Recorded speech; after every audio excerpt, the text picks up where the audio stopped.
Konnichiwa. Nihon Cricket Podcast Yokoso. Boku no namae wa Alan desu. I think that even those who have never heard a word of Japanese before can understand that. But just in case, hello and welcome to the Japan Cricket Podcast. I'm your host, Alan Kerr, and on this show, I will speak to the people who have played a role in the shaping of cricket in Japan, both on and off the field. I am joined this morning by a man who has been involved with Japan cricket for the best part of a decade. He is the first international cricketer to come onto the podcast.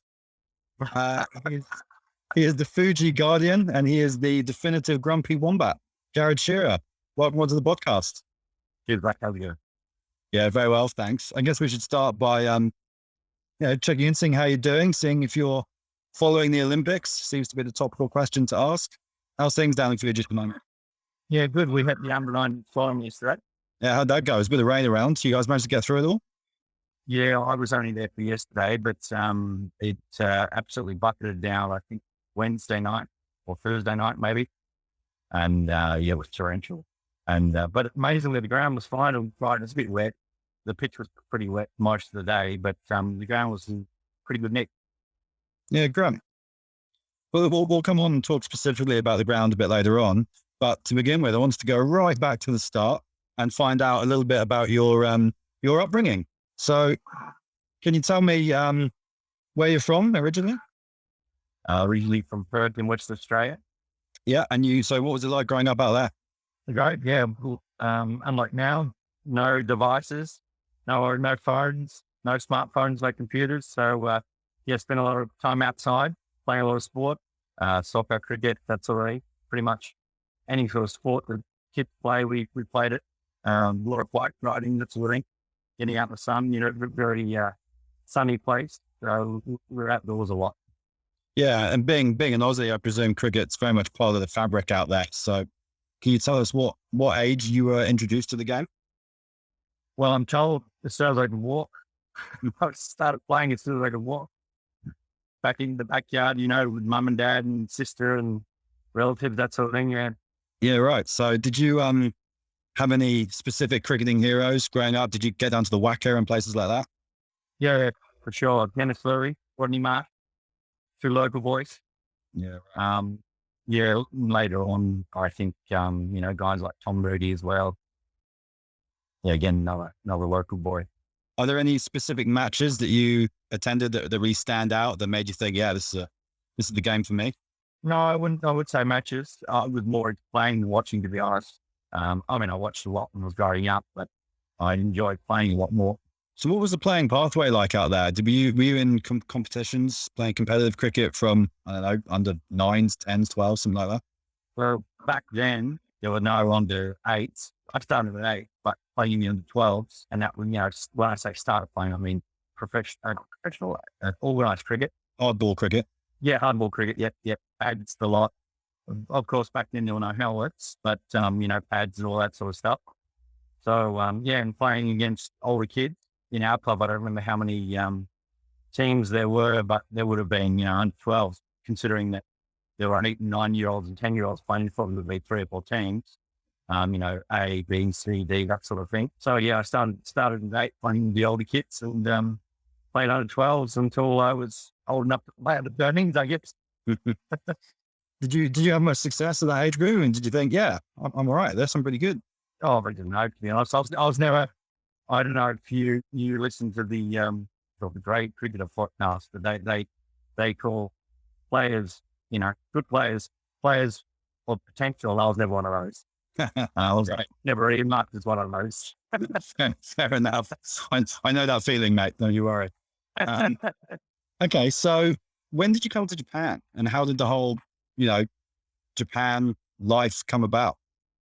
So I started studying Japanese in year 6, so I would have been about 11, and that was compulsory education. And we did a half semester of Japanese. Basically, my area, the same area as the public high school, the high school teacher came over and taught us Japanese for 6 months.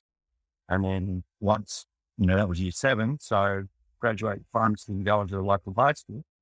And then, in the first 6 months of high school Japanese, and the other 6 months was Italian, because our school had Italian and Japanese. depends on school. Some have Italian and French or Indonesian or Chinese or different languages. Mine just happened to be Japanese and Italian.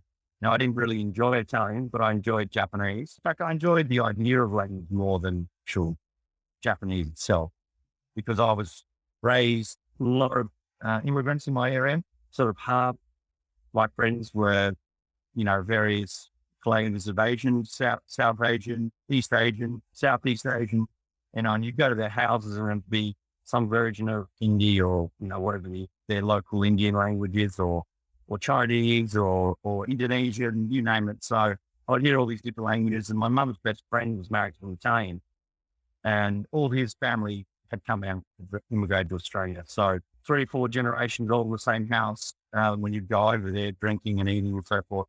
And they'll all be speaking Italian to each other. I was like, wow, this is really cool. Cool. They could be saying anything what we got no clue. So this is like more spoken. You can speak in a language that nobody understands. I thought, wow, that's really cool. So for me, it wasn't necessarily Japanese per se. It was more the idea of speaking the language. And so you stayed studying that through till, I don't know, uni? Yeah. So then I get to year 11, and our high school had a sister school in Tokyo. And a number of people had gone on exchange. That was, mid-80s, mid to late 80s. And a number of people or students of a few years older than me had gone on to do the exchange, like a year exchange at the school. Now, it wasn't really offered by the school. You had to go to the teacher and say, I'm interested in exploring this. And that's how it started. They didn't offer any sort of programs. They offered a 6-week program at the end of year 11. You'd go and you'd spend 6 weeks in Tokyo, traveling around, going to Kyushu, Kyoto, that sort of thing, doing the homestay thing, maybe a bit of skiing or that. So basically that 6-week program was just go to Japan, experience the culture and a bit of the language, but it wasn't any sort of serious study. And I thought, well, there's a lot of money because, you're still got to pay your fares and obviously traveling to Japan. It's a lot of money involved just for 6 weeks. So I thought, well, I'm going to go. I prefer to go for a year. And so I thought, well, these couple of these students that I knew that already, for example, one guy was my sister's age. So he was 3 years older than me. And I talked to him about it. And he goes, oh, it was great. And he loved it. I thought, what, something you miss. So I approached, would have been probably halfway through year 11. I approached the teacher and that's how it kicked off. It obviously took months to get it all into place. And then in 89, I came over for basically a year to the school in Tokyo. What was that like? It was great.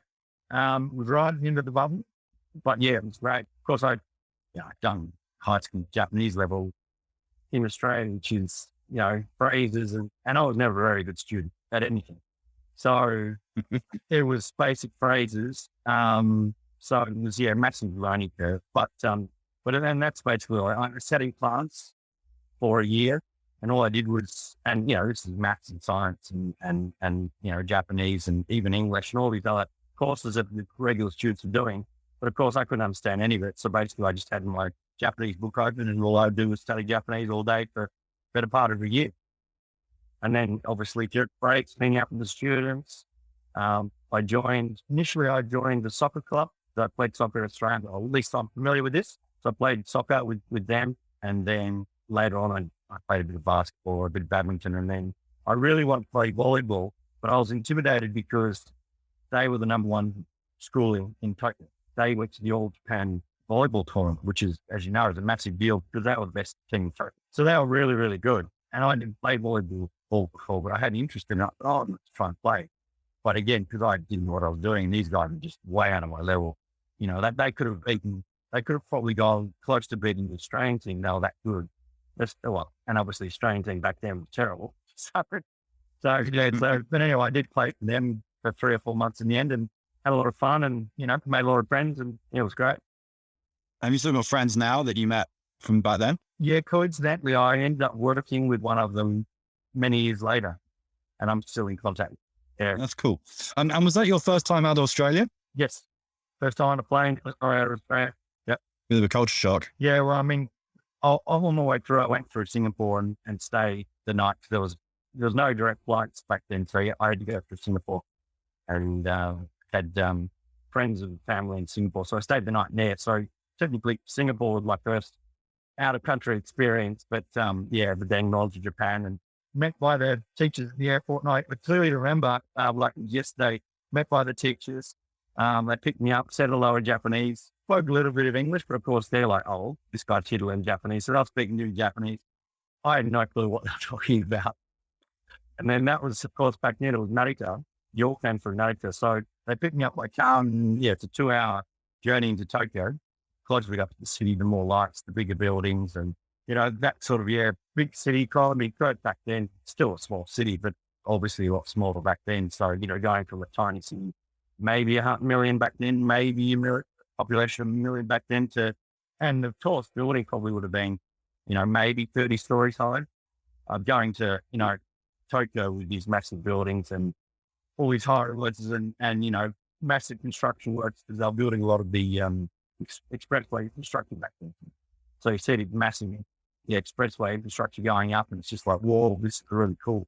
Yeah. Seen that Blade Runner. Yeah. So then, let's go over it. Sure. so then you're back in Australia. So what brought you back second time? Yeah. So I graduated high school and thought, stop going to uni. I got a working holiday visa and came over for a year and a half. So 1920, and then initially taught English. Started off with one of my first families. But I arrived in recently because they said when I said I'm coming in, so I'll come stay with us for you. Like, no problem. Arrived and they're like, oh, sorry, you can only stay 2 weeks because we are brand new. So this is me. Never lived down at home in a foreign country going, oh, now what do I do? So sort of went to, it was like a working holiday center. Then went there and sort of looked for, people looking for roommates and found someone looking for roommates. So moved in there and started, was living with a couple of American guys and an Aussie guy and teaching English initially. But then, I didn't really want to teach because I wanted to try and study more Japanese and learn more Japanese. So I was looking for jobs outside of that. Got a job doing sales at a really big English conversation school, cold sales. In Japanese. Yeah, I've been there, mate. Yeah. Not in Japanese, but yeah. Okay. That's interesting. Yeah. So hard work, of course, the cold sales stuff was terrible. I hated it. And in Japanese. So, but of course that took my Japanese to another level. And initially it was going to bookstores and things like that. And then they moved me to the phone calls part. So I was talking to people in Japanese on the phone. Yeah. With a sales pitch and trying to sell them and trying to talk them in, so again, another Japanese went to another level. And then, got sick of that. It was just too much. And so someone suggested, why don't you go and get a job part-time? I'm Disneyland. I said, what? Can I do that? Oh, yeah, it's a job. And I lived where I was living, was sort of 20 minutes by train directly to Disneyland. But, okay. So we went and interviewed and straight away gave me a job. And I was working in one of the toy stores in there. Oh, I thought you were going to tell me you were dressed up as Mickey Mouse and walking around terrorizing kids. Yeah, well, actually, at this point now, it was a toy store, because like people say, oh, were you Goofy? Yeah, no, mate. Classic Goofy. And then, of course, my working holiday visa expired and I had to go back to Australia. So when's this? This is now early 90s? Yeah, this is now late 91.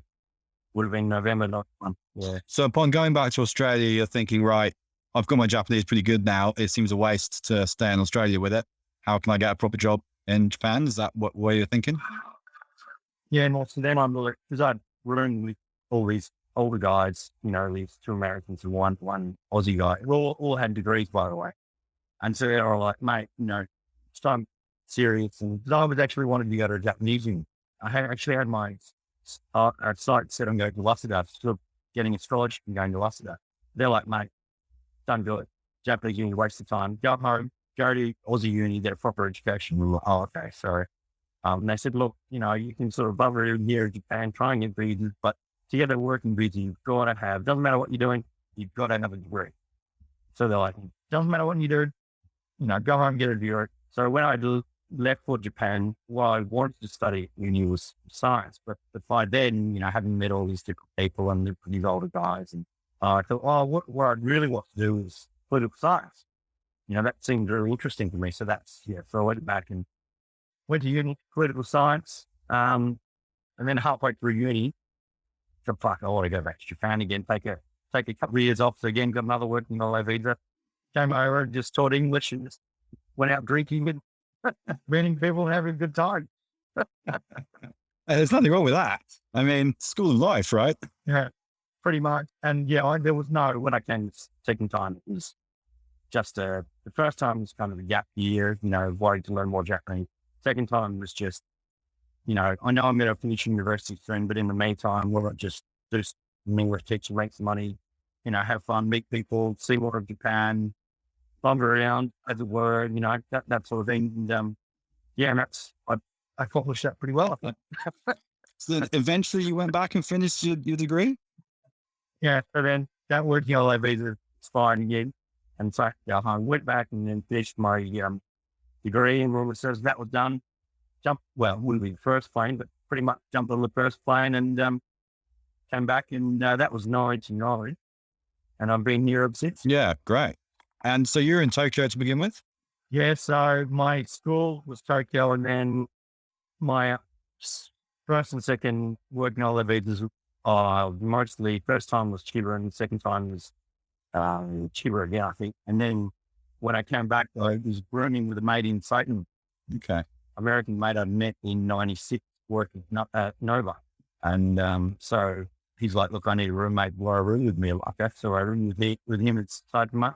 And then a couple of years with him, then moved down to Yokohama, a couple of years there.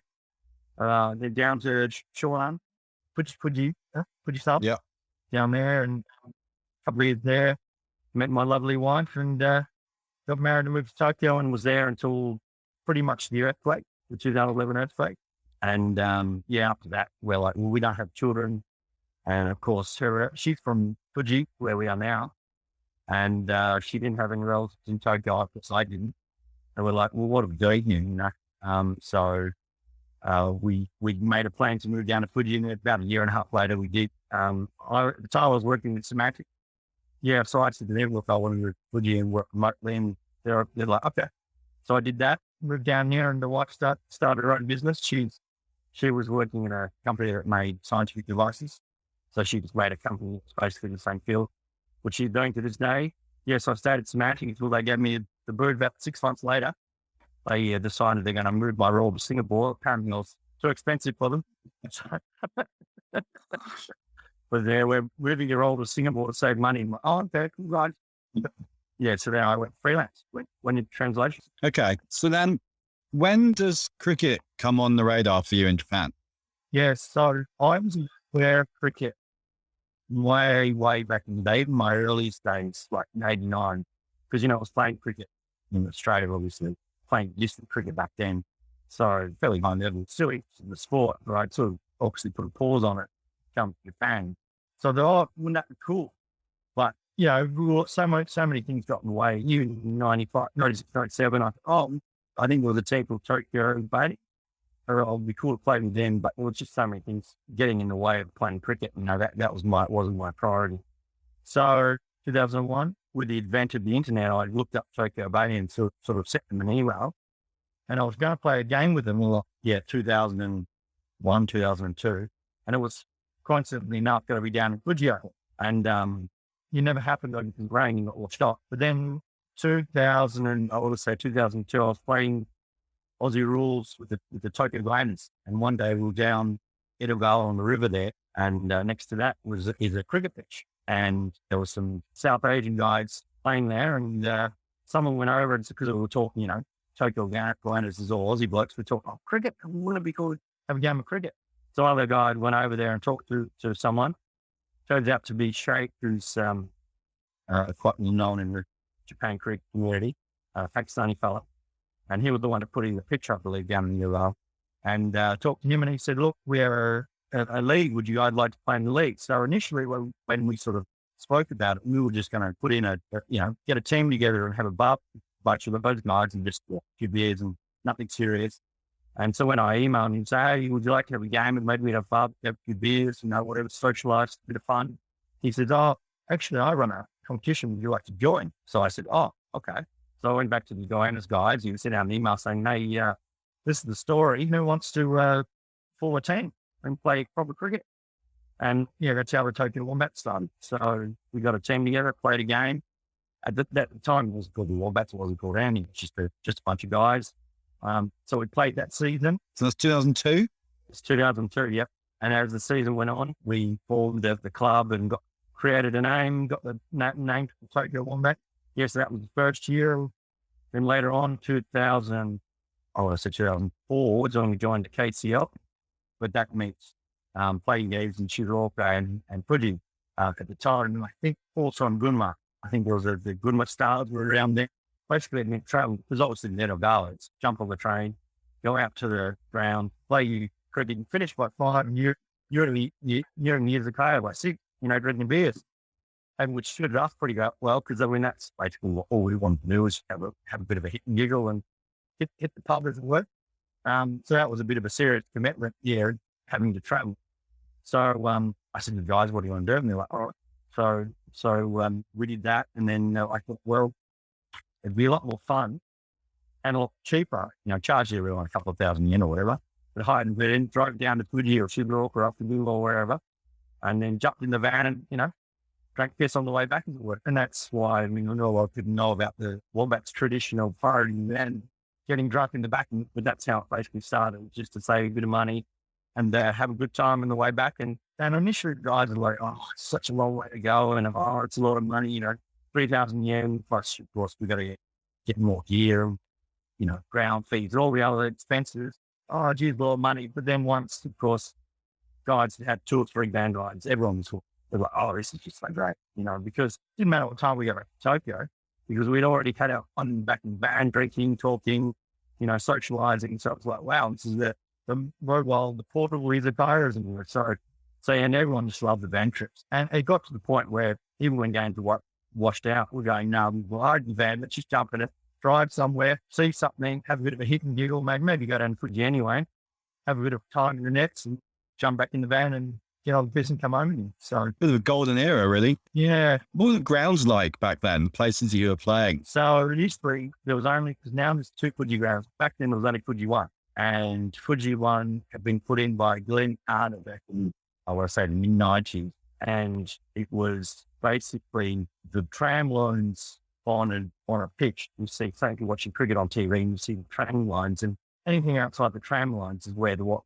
umpires call a wide. Well, that's how wide the Fuji 1 pitch was at the time. It was just really, really narrow.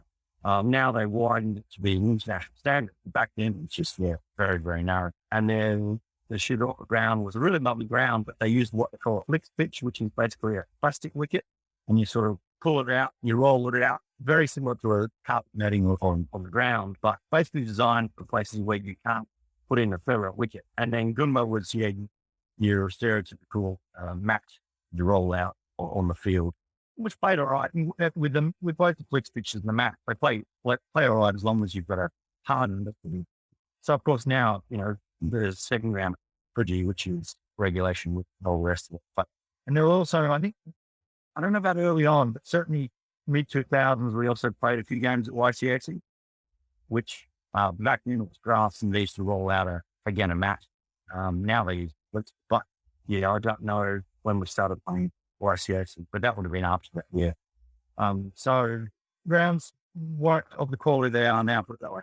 I had a chat a little while ago with Chris Thurgate. He's been on the podcast, and he was saying that the Wombats and the Sharks both kind of formed around the same time and creating a bit of a rivalry, particularly in those mid-2000s.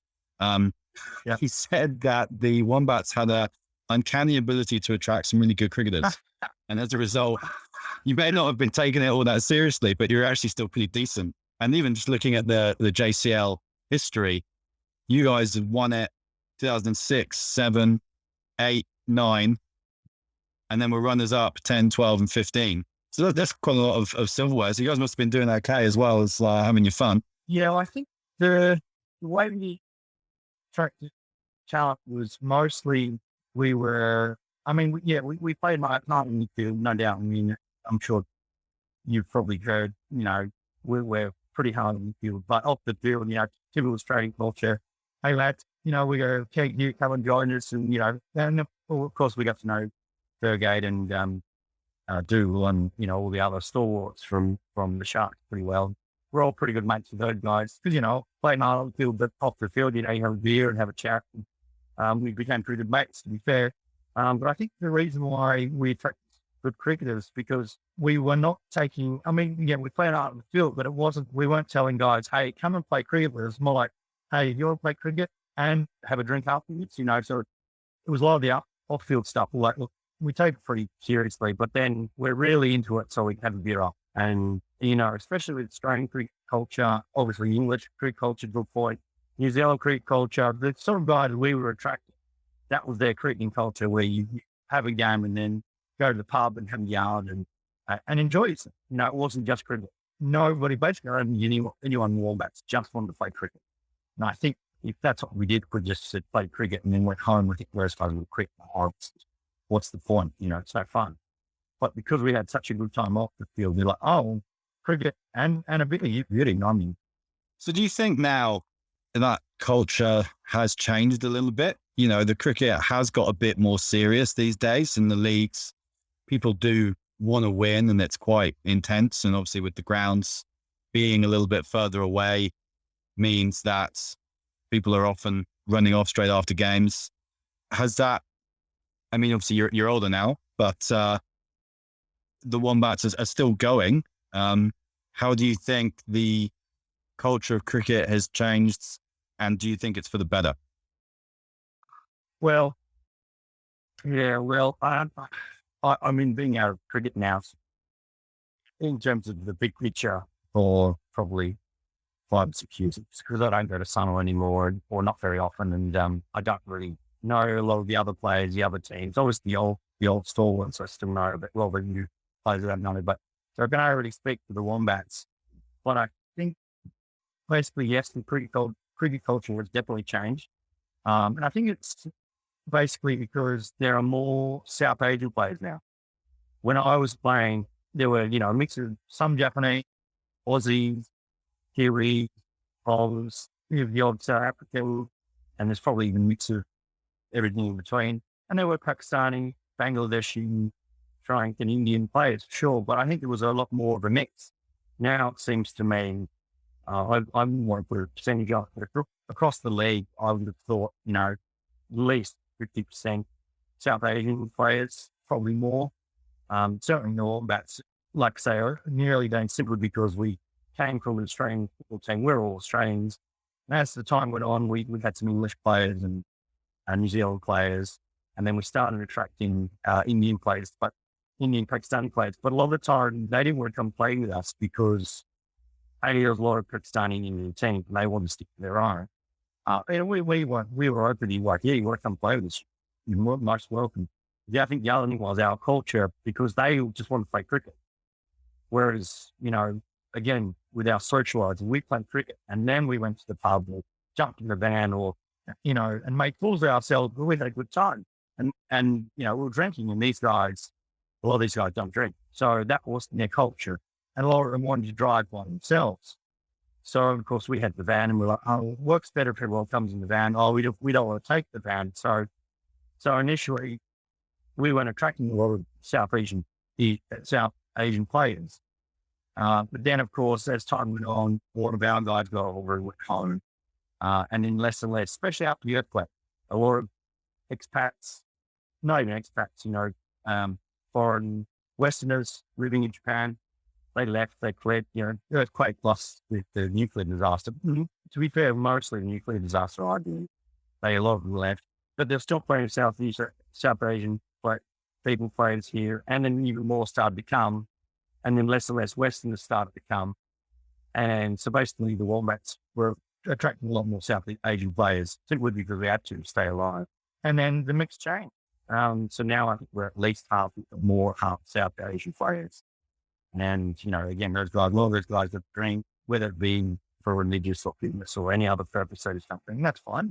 No dramas there. So, yeah, there's a lot less socializing going on these days. The van culture is really plummeted because a lot of guys have their own cars these days. And some guys even have families. Like in the early days, nobody had families. So they didn't have anywhere to be. Now guys have their own cars and families. Like, sorry, then it's got to shoot off. And they drive themselves and drive straight back. So yeah, the Wombats culture's changed quite a lot for the better. Well, it is what it is. That's like, like that. Someone who's conservative, just is what it is. Things change. And it's just the way it is. Yeah. And we've got to adapt. And Wombats have struggled to get numbers. And if we're going to attract players, yeah, we just have to we have to change with the times to attract more players. What about the standards? What was it like back then and compared to now? It's hard to say because I'm like, hey, I'm older and fatter and blinder and you name it. Slower, you name it. Injured more often? Yeah. Well, I'm injured most of the time. So it's a lot harder to win judge, but I would have thought back then was actually better than now. I know the national team's got a lot better, to be fair. And there are some really good players now, obviously. But I just think in general, to me, I think the standard was a lot, well, I would say a lot higher, but higher back then, yeah, sure. Yeah, that's interesting.